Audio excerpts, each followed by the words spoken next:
Now I'd like to introduce to you Dr. Beth Ripley. Full disclosure, did not ask Beth what she wanted me to say, so I'm just going to say what I want to say about Beth. I met her in 2017. One of the first people I got to know in innovation in VA was Dr. Ripley. She has been a waymaker of her own right.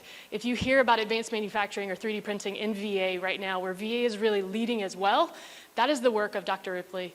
She is also the acting chief of our Office of Healthcare Innovation and Learning. So very honored, Beth, that you would join us today to present. So. Let's do this.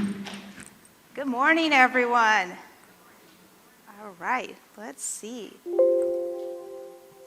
The first thing is always to make sure that your slides work.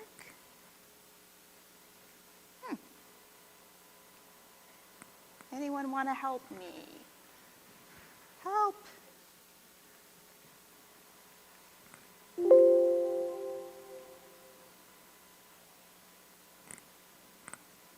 While we're waiting for the technology, I'll tell you, I'm super excited to be here.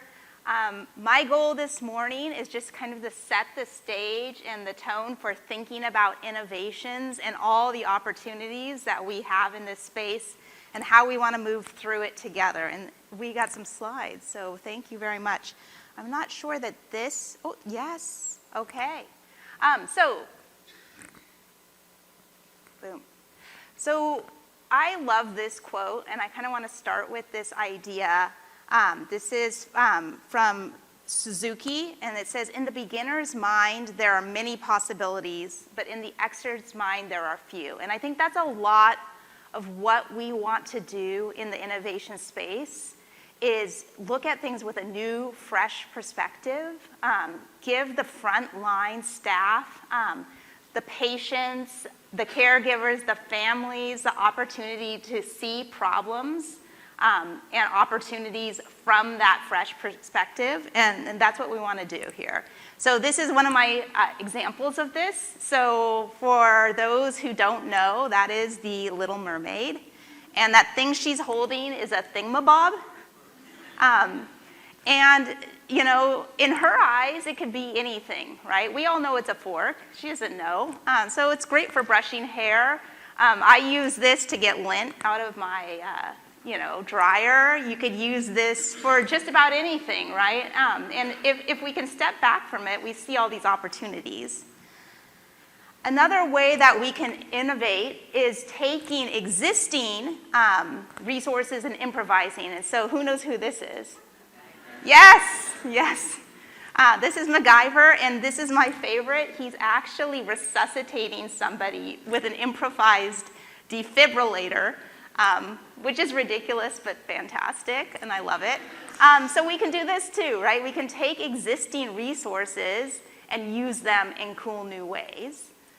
We can also exploit new technologies, and I think that's what we're really about today, is thinking about new technologies, emerging technologies, and trying to understand new ways to do them.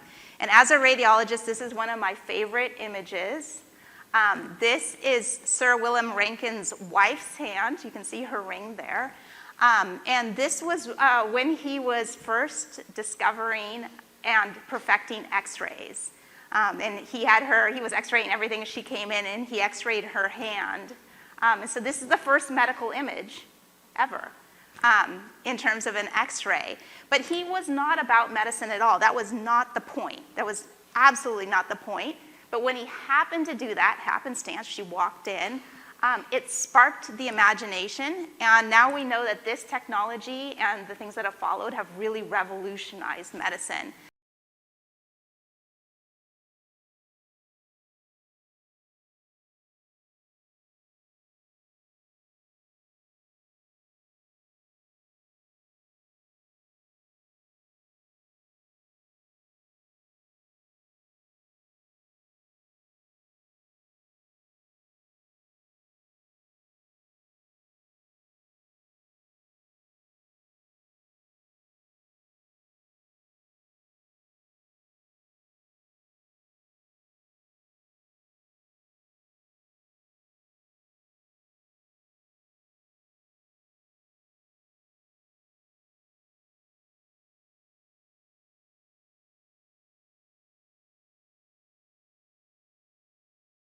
ways of innovating, either seeing things from a new perspective, taking existing resources, or exploiting. Sometimes we forget just how far we've come. And when we look back at medical innovations, this is a chart that lays out some of the major medical innovations across time. And so back in 1250, the magnifying glass came into existence, and that obviously was extremely important. Fast forward 500 years, we get two things, eyeglasses and flexible catheters. It takes another 100 years until there's a major breakthrough, which is anesthesia, which is actually an incredible breakthrough. In 50 years, we hit the X-ray. In another 50 years, look at the explosion we start to see. We see pacemaker. By the way, things in yellow came from VA. So when you're looking at major innovations here, look at what VA is doing, right? So pacemaker, artificial heart, liver transplant, VA, right? CT scanner, VA, imaging thought or fMRI, and DNA sequencing. So in the last 50 years there, it explodes. And then when we look at digital, it's really exploding. And this is exciting too. I didn't color code these because guess what? VA is doing every single one of these. Every single one of these. Back in 1960, the first immersive tech, and look at how amazing it looks. I don't know what that is, but it looks amazing, and we probably should have one. I don't know if you have this one, Anne?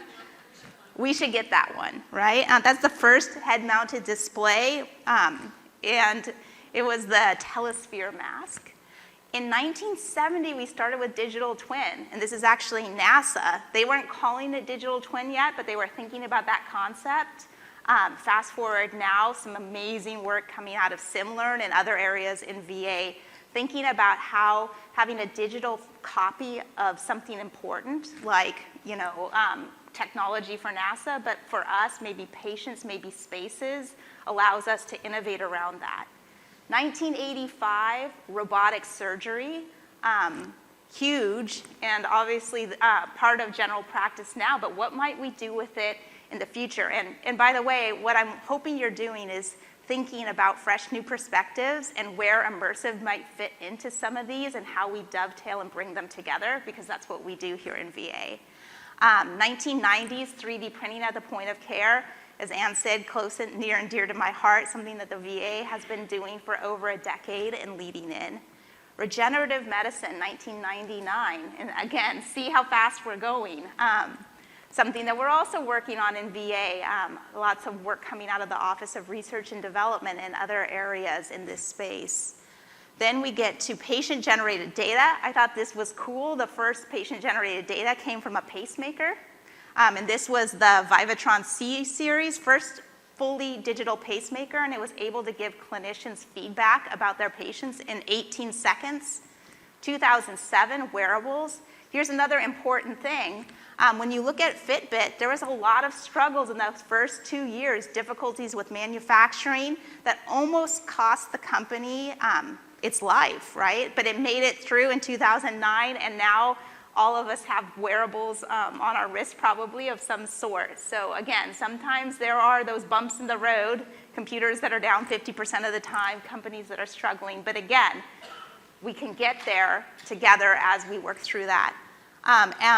5G in 2018.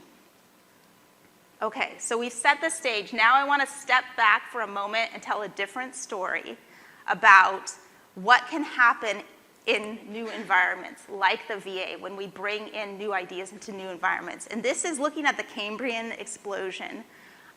These amazing creatures here are all real creatures that evolved because they were in an area, an untapped area, no predators, nothing already in that area where they could just grow, flourish, and diversify in amazing and incredible ways. And that great biologic diversity is coming because there was an empty landscape that was open and receptive. And so when we think about medtech explosion, we want to create something similar. We want to create a space where these new technologies can come in and start to explode. So all of those digital technologies we talked about, when put into the right location with the right opportunities, could explode. And that's what is going to happen, hopefully, today and over the next few years in VA, because we are that open innovation technology and area and environment that can bring everything in. Now, not all those animals exist, right? And that's why they look so amazing. So every time you bring things into new technology, into new environments, some exist, some make it, some don't. But the point is that the most amazing ones do make it. And that's what we want to see today. So the things that I really want to leave you with is, first, innovation can be many things. And oftentimes, you don't need to invent something completely new in the corner. You can use things in new ways. You can use existing resources and reimagine it, or you can grab new technologies. And so, again, thinking about that throughout the day and tomorrow and over the next days and the years to come, let's continue that thought. Second, again, this idea about environments. When you have a new environment to come into, there's an explosion of designs, opportunities, and what we want is to bring that in together. We want to provide that environment, and we want to provide our clinicians, our frontline staff, and listen to our patients and see what are the right technologies, how can we mix and match and grow them to really move to that next level. Sometimes we don't know which ones will prevail, but you don't know until you give them that opportunity. And VHA, again, I hope I don't have to convince you that VHA is the place to innovate. We have done so much work in this space, and again, it's because of the dedicated staff, patients, environment, and just great expanse of environments and different types of opportunities where this can grow. So think over the next couple days about how your technology might grow in our environment. Those of you who are VA staff, think about what environments are the best places for these new devices and technologies and ideas. And with that, I want to kind of send you on the way for the next couple days. I'm extremely excited, and I hope you are too, to see what comes next. So thank you.